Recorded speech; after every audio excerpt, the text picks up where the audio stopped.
First things first, let's define culture, shall we? Okay. A very simple definition of culture is the sum of knowledge, beliefs, values, and patterns of behavior shared by members of a group. That's it. Pretty simple. Now let's look at a definition of culture that is specific to communication.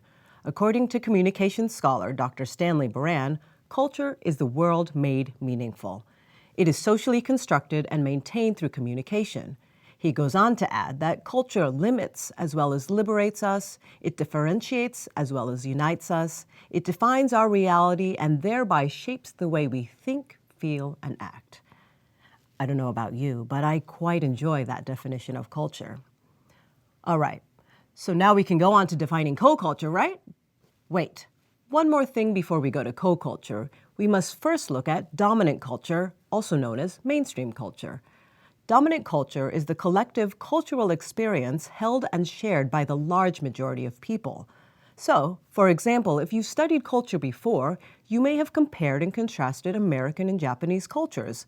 In doing this, you've looked at generalizations regarding each country's cultures. And now, the moment we've all been waiting for, the definition of co-culture. Co-cultures are cultural identities that exist within a larger culture.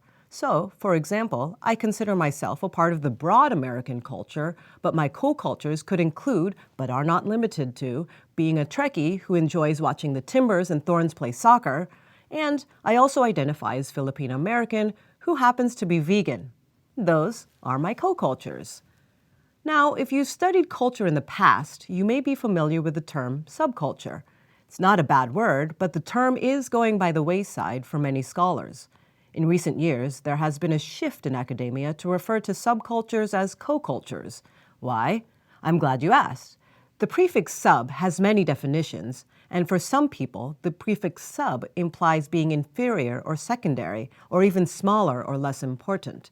So, you see how the term subculture can be slightly problematic? In the last couple minutes, we've covered several terms regarding culture. First, we defined culture through a communication lens. Next, we looked at dominant culture. Then, we moved on to defining co-culture and looked at why the term subculture is a bit problematic. I've enjoyed our time together and hope that now you have a greater understanding to the many layers of culture.